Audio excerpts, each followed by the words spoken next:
estamos agora estudando o livro do Êxodo. O livro do Êxodo é o segundo livro da Bíblia, logo depois do Gênesis, e ele nos ensina sobre aquela saída do povo judeu com Moisés do Egito para a Terra Prometida, passando 40 anos no deserto. Essa travessia do deserto, eu já tive a oportunidade de fazê-la uma vez de ônibus. É mais ou menos um dia de viagem de ônibus, sol muito quente, temperatura com mais de 40 graus, porque é o deserto do Sinai, não é? Os judeus poderiam ter feito este transcurso aí, mais ou menos em um mês, 20 dias, mas Deus quis que esse povo morasse no deserto durante 40 anos, para poder esse povo ser educado por Deus, esse povo poder ser, assim, tornar-se um povo religioso, tornar-se adorador do único Deus verdadeiro, Deus de Javé, porque aquele povo entraria na terra de povos pagãos, onde eles adoravam muitos deuses, como os cananeus, que moravam então na Palestina, né? Também os moabitas, os jebuseus, os filisteus, não é? E tantos outros. Então Deus vai educar o seu povo no deserto durante 40 anos. E nós já conversamos aqui muitas coisas a respeito desse Gênesis, não é? A passagem lá do Mar Vermelho, a celebração da Páscoa, depois as codornizes que Deus deu para o povo de alimento, e também o maná do deserto, que já era um sinal da Eucaristia. O maná era um sinal da Eucaristia, tanto que na Arca da Aliança, que eles construíram, que é um símbolo hoje do nosso sacrário, né? A Arca da Aliança, eles colocaram as tábuas da lei, né, que para nós hoje é como se fosse assim a Bíblia, a palavra de Deus. Colocavam também o maná, porque era um símbolo da Eucaristia. Veja como que o Antigo Testamento é um símbolo do Novo. E ali na travessia do deserto, você sabe que muitas vezes aquele povo murmurou contra Deus, se revoltou contra Moisés, porque às vezes faltava água, às vezes faltava pão, não é? Então a gente vê, por exemplo, lá aquele episódio, né, em que Moisés fere o rochedo do Monte Horebe, do rochedo brota água, Deus mostrando ao povo que Moisés realmente tinha o seu poder, né?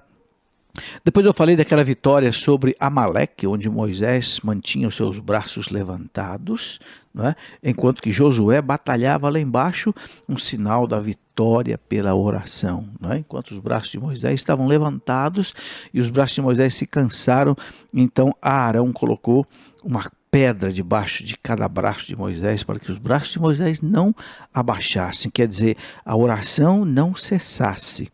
E o povo então vencia, o povo dos judeus venciam a batalha contra Amaleque. Isso é um sinal, um sentido da importância da oração, da intercessão. Depois nós falamos dos 10 mandamentos. Moisés que sobe a montanha do Sinai, fica lá 40 dias, esses 40 dias não precisa ser entendido matematicamente, mas é um bom tempo, um grande tempo em oração. E Deus então deu a Moisés os 10 mandamentos, né?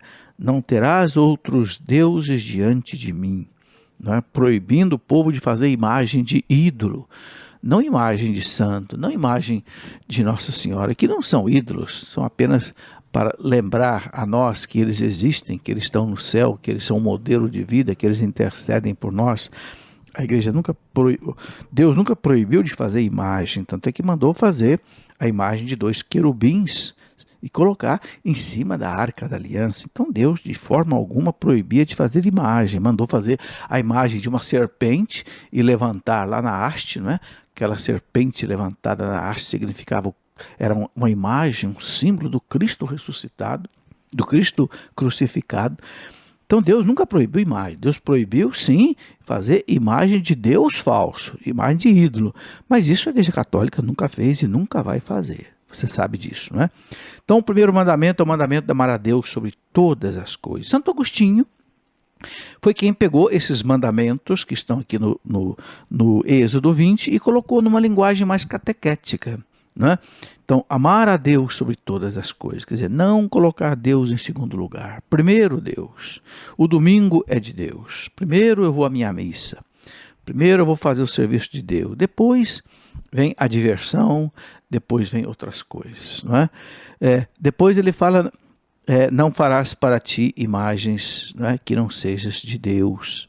E ele fala, né, depois guardar o dia santo, guardar o domingo, né? Para os judeus era o sábado, para nós é o domingo, porque o domingo foi o dia que o Senhor ressuscitou dos mortos. Então, a igreja ensina que é o primeiro dia da nova criação, a criação que foi ressuscitada com Cristo, né?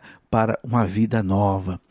Depois o mandamento importantíssimo de honrar o pai e a mãe, o quarto mandamento. Eu falei disso aqui, né, no último programa nosso sobre esse assunto, honrar o pai e a mãe, como é importante. E eu fiz uma meditação aqui sobre o capítulo 3 do livro do Eclesiástico, onde eu li ali pelo menos 8 bênçãos que Deus promete para o bom filho, o filho que ama seu pai e a sua mãe, principalmente quando o pai e a mãe já está velho, já está cansado, já está doente, já está esclerosado, né?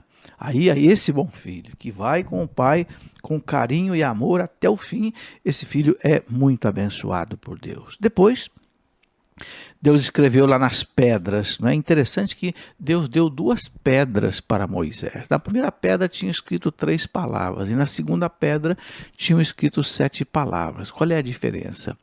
A diferença é a seguinte: na primeira pedra com as 3 palavras são os 3 primeiros mandamentos que se referem a Deus. Então, amar a Deus sobre todas as coisas, não usar o nome de Deus em vão e guardar o domingo e os dias santos. Então, são mandamentos que se referem a Deus, é o direito de Deus, não é? E depois, os 7 últimos mandamentos se referem ao homem. Então, o 4º mandamento, honrar o pai e a mãe. Depois, o 5º mandamento, não matar, não é? Não pecar contra a castidade, não roubar, o 7º, não é isso? Não levantar falso testemunho, o 8º, não cobiçar as coisas dos outros, não é? As coisas alheias, não desejar também a mulher do próximo. Então, os 7 últimos mandamentos são mandamentos em relação à caridade para com o próximo. Então, por isso, 2 tábuas. Uma tábua dos direitos de Deus e uma tábua dos direitos dos irmãos. Sintetizam aquilo que Jesus disse. Amarás o Senhor teu Deus com todo o teu coração, com toda a tua alma, com toda a tua força, com todo o teu entendimento. Os 3 primeiros mandamentos. E amarás o próximo como a ti mesmo, os 7 mandamentos. Então, eles resumem toda a lei e os profetas, quer dizer, todo o ensinamento de Deus. Então, Deus dá a Moisés também os outros mandamentos: não matarás. Não é só não matar, não é? É não prejudicar os outros, é não falar mal dos outros, é não ter ódio dos outros, é não negar o perdão aos outros, não é? O 6º mandamento que Deus deu a Moisés, não é? É tudo isso. Depois o 7º mandamento, não roubar. Não roubar, isso é muito importante. Respeitar o que é do outro. O que é do outro, é sagrado. A gente não pode ficar com o que é do outro. Não roubar, não passar ninguém para trás. Entende? Gente, como o pessoal rouba, né? Quantos livros eu emprestei e não me devolveram? Quantos livros, não é? E quantos roubos, não é? Você não pode mais deixar a sua casa vazia. Tudo que é casa agora é com cachorro, é com grade, é com cerca elétrica. Meu Jesus amado, por que isto? Porque o homem não segue mais a lei de Deus, não roubar. Então a gente tem que encher de polícia na rua, tem que encher de guarda de segurança, tem que encher de cerca elétrica, e assim mesmo ainda rouba, né? Ainda roubam. Que vergonha para a humanidade, que vergonha para nós, que vergonha para os pais. E por que se rouba tanto? Como dizia o padre Antônio Vieira, se conjuga um verbo roubar em todos os tempos, em todos os modos, em todas as formas, não é? Por que isso? Porque não se tem Deus no coração, porque não se vive a lei de Deus, não se vive o mandamento de Deus que diz não roubar. É do outro, é do outro. Nós precisamos ter a consciência que um dia, quando a gente morrer, a gente vai se apresentar diante do tribunal de Cristo, como São Paulo diz, lá na 2ª carta aos Coríntios, no capítulo 15, nós vamos sentar diante do tribunal de Cristo. E Cristo vai perguntar para nós: escuta, e aquele negócio que você roubou lá de seu amigo? E aquele negócio que você fez lá, que você tapeou ele, você lembra aquele carro? Aquele carro valia só R$ 5.000, mas você deu um jeitinho de vender para ele por 6. Você enganou ele, você enganou que o motor estava bom e o motor não estava bom nada, o motor estava já fundindo. E você enganou o seu amigo e vendeu um carro para ele tudo estourado, como se o carro tivesse bem. Você tapeou teu amigo, não é? Quanta tapeação, né? Quanto produto vendido estragado, quanto quilo que só tem 950 gramas, não é verdade? O roubo é terrível. Quanta corrupção, a corrupção no governo, nós vimos aí no governo quanta corrupção e mensalão, né? E sanguessuga, e banestado, e no INSS, agora também no meio dos juízes, os homens que são chamados a fazer justiça, agora também estão roubando. Então quem é que vai fazer justiça nesse país se os homens da justiça estão sendo presos? Jesus amado, nós temos que pedir socorro ao céu. Não é? Porque tem corrupção no poder executivo, tem corrupção no poder legislativo e agora tem corrupção também no poder judiciário. O que vai sobrar? Que justiça esse país vai ter?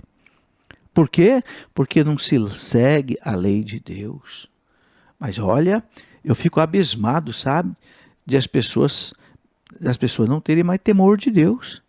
Eu fico abismado das pessoas se esquecerem que um dia vão sentar lá no banquinho, lá na cadeira do tribunal de Cristo e vão ter que responder por isso. O que você fez com aquele dinheiro que era para ir lá para comprar remédio para os pobres e você levou para sua conta? O que você fez com aquele dinheiro que era para montar escola na sua cidade, montar creche, montar asilo, pagar remédio, pagar comida para os pobres, e você roubou esse dinheiro para você, desviou para sua conta? Meu Jesus amado, até me arrepia de pensar numa coisa dessa. A gente ouvir, né, uma palavra dessa de Deus. Né? Então, a gente não pode roubar. O que é da gente é da gente. Se essa caneta é sua, põe no seu bolso. Se essa caneta não é sua, entrega para o dono. Entrega para o dono. Está aqui, meu amigo, usei tua caneta. Se você esqueceu, levou a caneta para casa, no dia seguinte você traz. Olha, me desculpe, por engano eu levei sua caneta para casa, mas está aqui, olha, é sua. Sabe, meus irmãos, não importa se é uma caneta ou se é um carro. Não pode roubar nada. Não pode. E a gente tem que ensinar para os filhos. Eu me lembro que quando eu ia fazer feira com meu pai não deixava pegar uma laranjinha a mais, uma maçãzinha a mais na feira. Ele dizia, não, põe aí. A dúzia tem 12, a dúzia não tem 13, não. A dúzia tem 12. Entende? E o pai e a mãe precisam ensinar isso para o filho. A ser honrado, a ter nome. Não ser um sem vergonha. Amanhã esse filho começa roubando uma laranjinha na feira, uma banana, amanhã ele está roubando um livro, depois da manhã ele está roubando um automóvel, depois da manhã ele está roubando uma casa, e depois da manhã ele vai para a cadeia. A gente não pode querer isso para os nossos filhos. Então, a lei de Deus é perfeita, diz o Salmo, né? Então, não roubar. Depois depois do não roubar, não levantar falso testemunho contra o teu próximo. Quer dizer, não mentir, não inventar coisa dos outros, não fazer fofoca contra os outros, né? Não levantar falso testemunho. Eu me lembro daquela história, né, da mulher que foi confessar e disse para o padre que tinha falado mal da amiga. Aí o padre disse, tá bem, você está arrependida, estou, então vou te perdoar e vou te dar uma penitência.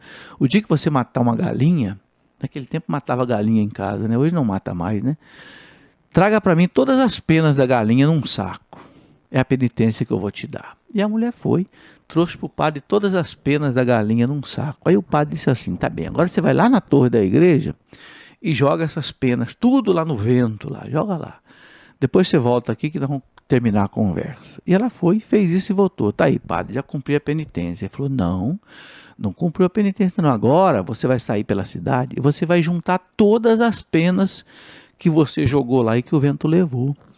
Ela disse, mas padre, não tem jeito de juntar todas essas penas, o vento levou. Ah, então quero mostrar para você o mal que você fez quando você difamou aquela pessoa, quando você caluniou aquela pessoa. Você contou para outra, outra contou para outra, outra contou para outra, e era uma mentira, era uma infâmia, era uma calúnia. Entende? E o vento levou, minha amiga. Quem é que vai recolher isso agora? Quem é que vai restaurar a honra dessa pessoa que você depredou com as suas palavras? Olha que exemplo terrível, não é? Então, não levantar falso testemunho. Às vezes por causa da inveja, às vezes por causa do orgulho, às vezes por causa do ciúme, às vezes por causa do ódio, a gente fala mal do outro, a gente pisa no outro. Não, não levantar falso testemunho é isso. Entende? Deus não quer isso. Então o mandamento de Deus é um mandamento que cria harmonia entre os homens. A gente tem um péssimo costume de falar mal de uma pessoa na ausência dela. Então aprenda o seguinte, só fale de uma pessoa quando ela estiver presente.